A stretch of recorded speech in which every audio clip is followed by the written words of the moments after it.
கண்மணிகள் புதைந்து கிடக்கும் செம்மணி. செம்மணி செந்நிறமாய் கிடக்கிறது. செம்மணி செந்நிறமாய் கிடக்கிறது. அங்கே வண்டுகள் பாடும் பூச்செண்டுகள் தூங்கும். அங்கே வண்டுகள் பாடும் பூச்செண்டுகள் தூங்கும். மனம் பரப்பிய கொண்டலும் மாம்பலும் அங்கே இப்போது இல்லை. வண்டுகள் பாடும் பூச்செண்டுகள் தூங்கும். மனம் பரப்பிய கொண்டலும் மாம்பலும் அங்கே இப்போது இல்லை. குண்டுகள் துளைத்து கொண்டொழித்த பிஞ்சுகளும் பூக்களும் அங்கே புதைந்து கிடக்கிறார்கள். குண்டுகள் துளைத்து கொண்டொழித்த பிஞ்சுகளும் பூக்களும் அங்கே புதைந்து கிடக்கிறார்கள். அதனால் கொண்டலும் மாம்பலும் அங்கே இப்போது பூப்பதில்லை.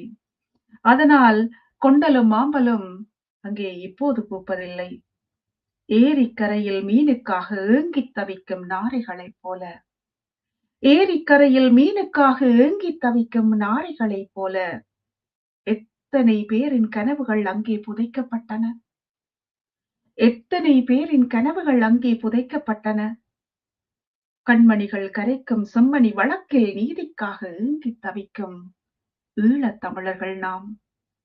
கண்மணிகள் கரைக்கும் செம்மணி வழக்கில் நீதிக்காக ஏங்கித் தவிக்கும் ஈழத் தமிழர்கள் நாம். கண்ணில் தூசி பட்டாலே கதிகலங்கும் தாயிற்கு, கண்ணில் தூசி பட்டாலே கதிகலங்கும் தாயிற்கு தன் பிள்ளை மேல் மண்ணை வாரி அள்ளி கொட்டும் போது அவளின் மரணக் கிடக்கையிலும் எப்படி வலித்திருக்கும்?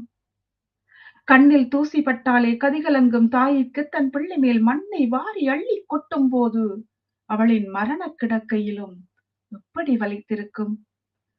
சிங்கம் தன் குட்டியல்லாத பிரசிங்க குட்டிகளை வேட்டையாடி உண்டு மகிழுமாம்.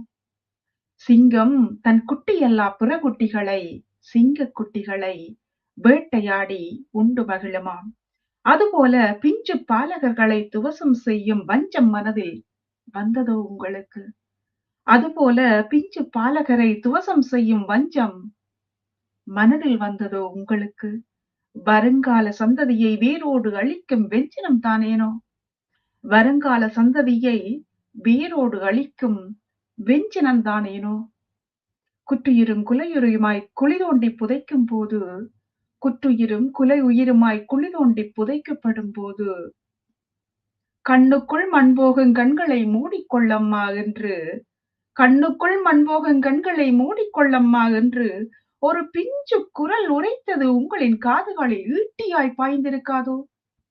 ஒரு பிஞ்சு குழந்தை உரைத்தது உன் காதுகளில் ஈட்டியாய் பாய்ந்திருக்காதோ? அது சரி, இத்தனை பேரை கொலை